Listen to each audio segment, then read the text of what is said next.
Tabiatni kalodisimiz. Xudo xolasa mana. O'ta ham chuqur. Oddiy kalodisimizga 75 lik turba, 100 lik turba qo'yib yubormoqchi edik. Endi bu oddiy hammomimizga ne tortadi. Qarabsizki, 50 sm zichla buriladi.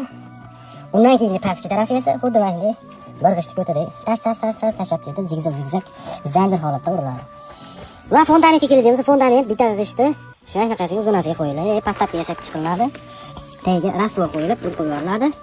Keyin qarabsizki, ustidan yana bitta rastvor qo'yilib, g'ishtni eniga rangi zanjir holatda urib yuboriladi. Buni orqasiga keladiğimiz orqasiga shibon tashlab yuboriladi, suvda shinib ketishligi uchun. Chuqurligi 3,5 metr, 2 metr, 2,5 metrgacha bo'ladi bu kalodislarimiz. Kimgadir qanaqa, kimdir yosh oilalarga 2 metr, 2,5 metr yetadi. Kattaroq oilalarga esa 3,5 metr, 3 metrlik yetadi. Qarabsizki, mana shundan suv chiqib ketaveradi. Bu kalodisimiz mana. Ko'rinish holati pastdan mana. Qarang. Diagonaliga keladigan bo'lsak, eniga 80 cm mana shunaqangi diagonallar terib chiqiladi, urib chiqiladi. Ustiga chiroyli qilib qopqoqlar qo'yib, armaturalar tashlab, qopqoq qilinib quyib ketiladi, xudo xolasa. Bu rastvor kelganimizda oddiygina sement va shilqim. Sesemi qilib tas urilaveradi.